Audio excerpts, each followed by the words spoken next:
Édouard, un immense merci d'avoir accepté cette interview, ce petit portrait que je prépare depuis pas mal de temps.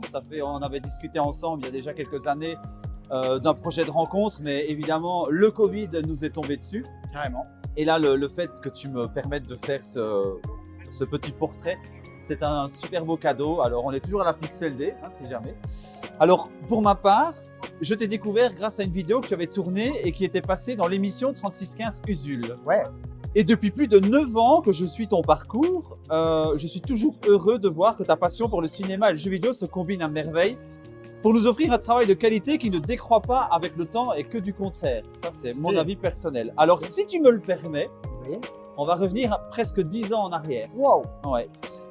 Un professeur qui se retrouve là pour enseigner l'histoire du jeu vidéo et se voit contraint de feindre un jour de géographie, si je ne me trompe pas, pour lequel l'école croit l'avoir engagé. J'ai trouvé cette idée géniale. Et comment il est né, ce projet un peu farfelu? Eh ben, il est né que je recherchais un concept pour intégrer jeuxvideo.com. Moi, je voulais avoir une chronique sur jeuxvideo.com et l'histoire du jeu vidéo, c'était quelque chose qui me plaisait bien, vu que j'étais passionné de rétro. Je tiens à revenir sur un petit peu l'histoire du jeu vidéo, voilà ça.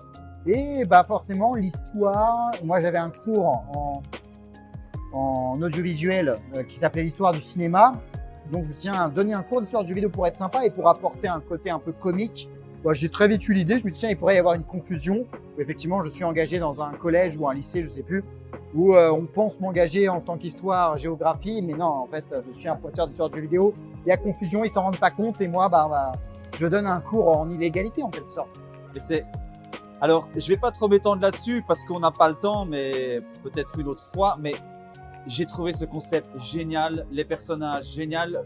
Et puis toi-même, camper ce personnage, tu le faisais, mais à merveille. Merci. On y croyait, enfin moi j'y croyais à fond et vraiment bravo pour cette mise en scène. Merci beaucoup. Et non, je t'en prie. Et pour le dernier épisode de l'histoire du jeu vidéo qui était intitulé de 1958 à 2000, alors partage avec nous la manière dont tu as vécu ce tournage. Était-ce un souhait de s'arrêter là ou est-ce que tu aurais voulu continuer? Ah non, c'était un souhait de m'arrêter là. Cette chronique me plaisait plus. Ouais. J'avais vraiment envie de passer à autre chose.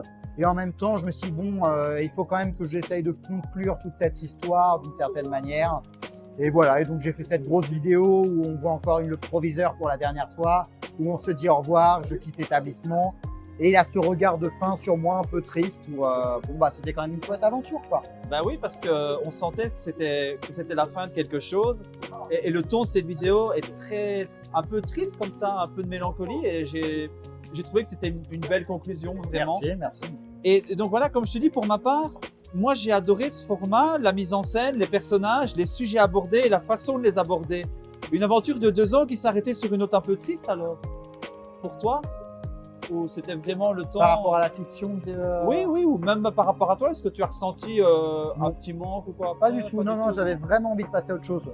Donc, c'était le temps d'arrêter. Ah ouais, il fallait que j'arrête, il fallait que j'enchaîne, la chronique ne me plaisait plus. Et non, vraiment aucune note de tristesse, il me fallait un nouveau départ. Je l'ai même tardé, je trouve. Donc non, aucune note de tristesse. La note est belle, quoi. Ouais, c'est… Non, aucun regret. Une belle page qui se tourne. Ouais. Et puis voilà, carrément. Super. Alors justement, pour l'histoire du jeu vidéo, quel a été ton ou tes meilleurs moments et le sujet que tu as préféré présenter? Ouais, je me doute. Vaste question. Mes meilleurs moments… Je je vais dire c'était le début. Enfin, si je suis honnête, c'est le début parce qu'il y a l'euphorie du départ. On commençait, j'intégrais jeuxvideo.com. C'était, je me faisais découvrir par une nouvelle communauté. C'était un tout nouveau cap. Il y avait quelque chose d'euphorique. Le meilleur moment que j'ai préféré enseigner, je sais pas.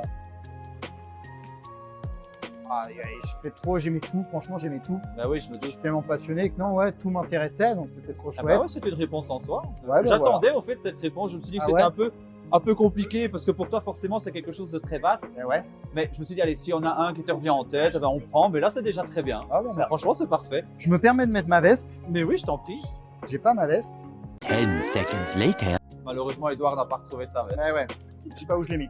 Alors, dans ton premier épisode de rétro-découverte sur Rail Chase, si mes souvenirs sont bons, nous découvrons ta nouvelle chronique sur fond d'un nouveau scénario. Alors, pour moi, ton talent pour la mise en scène apparaît clairement. Est-ce que tu serais un passionné de cinéma? Si oui, est-ce qu'on peut avoir tes références et d'où viennent la plupart de tes inspirations à ce moment-là? Effectivement, je suis un passionné de cinéma. D'où viennent mes rêves? Bonne question. Je crois que j'ai pioché un peu dans le, tu sais, dans vraiment ce côté un peu peut-être conte de fées ou la fameuse porte interdite. Tu sais, c'était le grand-père qui avait une porte interdite dont j'avais jamais eu le droit. Je voulais un petit côté un peu magique, féerique. Et Tout en restant dans le réel. bien sûr. Et pour moi, ça, c'est un trait de génie. Tu as vraiment manipulé ça, mis en scène ça avec brio. Et Oui. c'est vraiment ce que j'ai adoré, c'est vraiment, comme tu dis, ce petit côté de mystère qui donne envie d'avoir une petite continuité parce que tu avais un petit peu de fiction et puis on passait à À la chronique. Et Complètement. Et puis c'était vraiment la volonté, comme je te disais, de repartir sur autre chose par rapport à l'histoire du professeur qui me plaisait plus du tout. Et là, je repartais sur autre chose. C'était l'histoire du grand-père de moi qui découvre et qui va m'intéresser. Je voulais partir sur autre chose, mais finalement, ça m'a pas plu non plus. Je suis pas resté très longtemps là-dessus. c'est vrai, ah ben ça, j'aurais pas dit, tu vois. Ah oui? Ah non, j'aurais pas dit que ça ne. Ça, ouais, ça collait pas. D'accord, ok. Ah ben, ça se sentait vraiment pas, vraiment. Alors, il y a quelque chose aussi qui m'a assez interpellé puisque je te dis, je te suis depuis le début. Ouais. J'ai cette chance. De nombreuses rencontres d'anciens développeurs que tu as interviewés pour Rétro Découverte. Est-ce qu'il y en a une qui t'a marqué? Alors, j'imagine que toutes ces rencontres ont été synonymes de richesse pour toi, non? Oui, de toute façon, c'est toujours super intéressant de pouvoir échanger avec les créateurs. Celle qui m'a le plus marqué, peut-être. Il y en a une que j'aimais beaucoup. C'était, si je ne dis pas de bêtises, Serge Payer, qui avait programmé à lui seul quand il avait 17 ans. Je vais avoir un trou. Amityville, Peur sur Amityville, je crois, un vieux jeu d'Amstrad CPC. J'ai connu, ouais. C'était c'était vraiment super passionnant de l'écouter et de se retrouver dans les années 80 avec la micro-informatique et cette magie. Pour eux, c'était de la science-fiction. L'écouter de parler de ça, c'était super intéressant. Ouais. Mais aussi, je confonds les noms. Il y en avait un autre, je n'ai plus son nom malheureusement, peut-être tu le retrouveras sur la chronique, qui programmait des musiques aussi sur Amstrad CPC. Ah oui, je crois me souvenir, oui. Et ça, c'était aussi très passionnant de l'écouter, comment tu te débrouillais pour une machine qui était quand même très limitée techniquement pour essayer de créer de la musique avec ça. Et c'était aussi ça passionnant. Et ça m'avait vachement intéressé parce que moi, je suis un passionné d'OST de jeux vidéo et Ouais. tout ce qui était fait avec un peu les chiptunes de l'époque, Ouais, bah, c'est des magiciens, ces gens-là, clairement.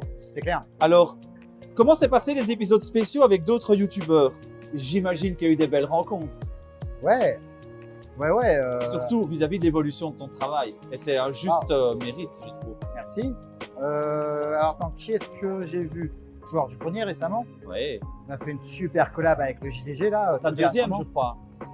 Alors, ma première, on va dire. C'était une vraie. vidéo, ouais. Ouais, avant c'était chacun de son côté, c'était une collab.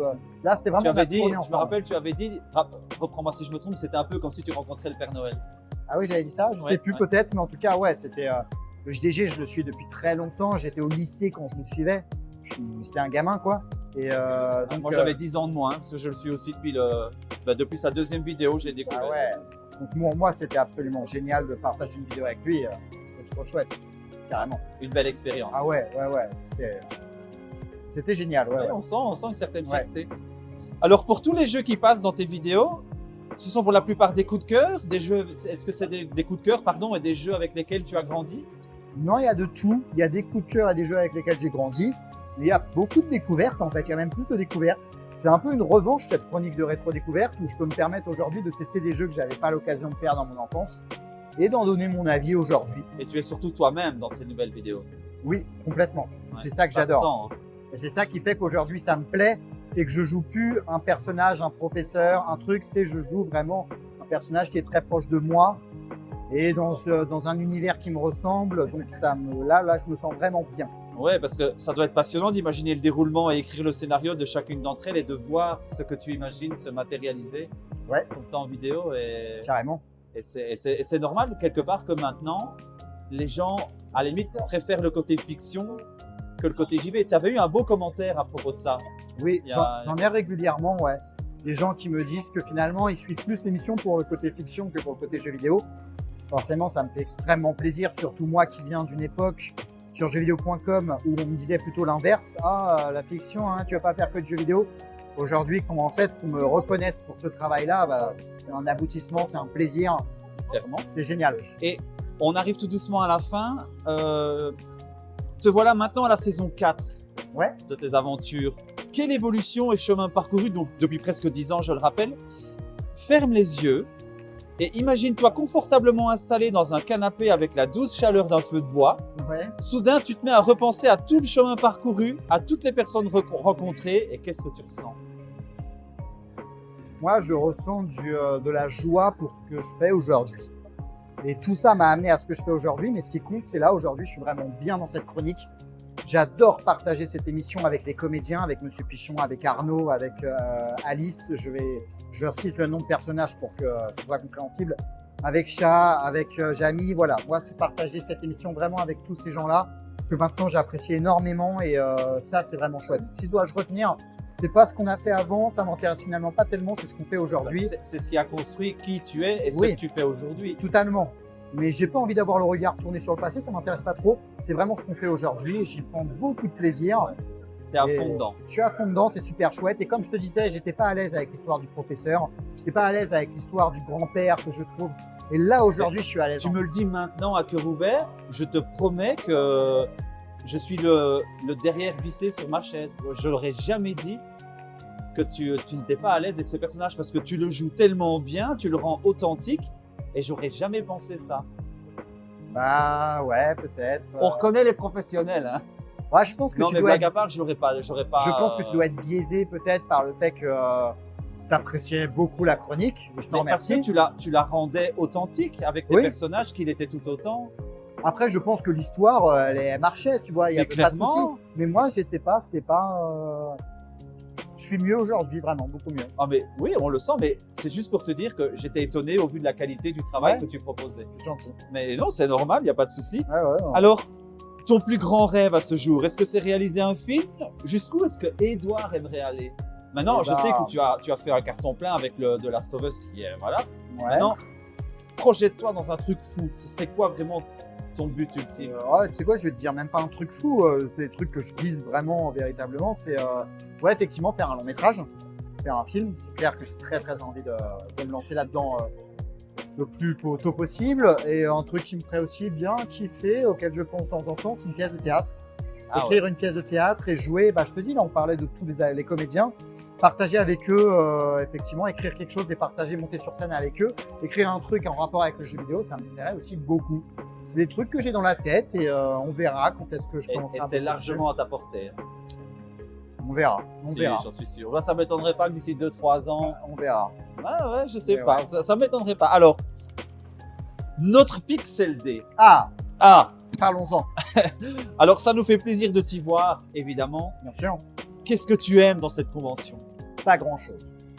Alors Non. ça, je le savais parce que voilà, il est cash, il est comme ça. Donc pas grand-chose, développe. Non, non, non, c'est vraiment, moi, si je t'avoue, ce que je préfère, c'est les rencontres. C'est de vous voir, de voir tout le monde, de voir tous les passionnés, de voir en fait tous ces gens qui se réunissent dans un lieu. Parce que maintenant, aujourd'hui, c'est vrai que c'est devenu tellement... Bah, Internet a tout changé. On se parle beaucoup par Discord, on fait des choses beaucoup sans se voir. Et là, voilà, tous se réunir autour du rétro gaming, du jeu vidéo. Tous les passionnés, les créateurs, ceux qui ont juste envie de nous voir, ceux qui ont envie qui ont quelque chose à proposer à vendre, etc. Et moi, c'est ça qui m'intéresse le plus dans cette convention, et c'est les rencontres. Voilà, donc pour terminer, je te dis du fond du cœur un grand merci. Si j'ai axé cette interview, ce mini-portrait sur plus ce qui est derrière toi, c'est parce que peut-être que ceux qui nous suivent et qui n'ont pas la chance de te découvrir, j'aimerais vraiment leur montrer d'où tu es parti, au point où tu es maintenant, puisque les gens qui te découvrent maintenant n'ont peut-être pas forcément le temps, l'envie, peu importe, ça les regarde, d'aller recommencer le début de l'aventure d'Edouard. Oui. Et j'espère que le moment qu'on a passé là, tous les deux, ça leur donnera franchement envie d'aller voir d'où tu es parti et où tu es maintenant, Merci. puisque ça va démontrer un peu le grand personnage que tu es, le passionné de cinéma. Et j'admire énormément parce que j'ai cette même passion, exactement la même et la même manière d'imaginer Ouais. pour la mise en scène. Très bien. Et évidemment, je débute avec un peu de retard puisque notre projet démarre, notre projet Puis Open t'es World. plus jeune que moi. Hein? T'es plus jeune que moi. Ah, j'ai 42 ans. T'es pas plus jeune que Et moi. voilà, c'est ça. Je le savais. Et donc, moi aussi, mon projet, mon rêve, c'est de faire un petit court-métrage comme toi, une petite fiction et présenter un jeu parce qu'on a Génial. on a cette même passion. C'est pour ça que je suis fan du travail d'Edouard. Et donc, je te dis un grand merci et je te Merci souhaite une beaucoup. excellente Pixel Day. Merci, Merci. excellente Pixel Day à vous aussi. Merci beaucoup. C'était trop chouette. Merci. Coupé. Coupé.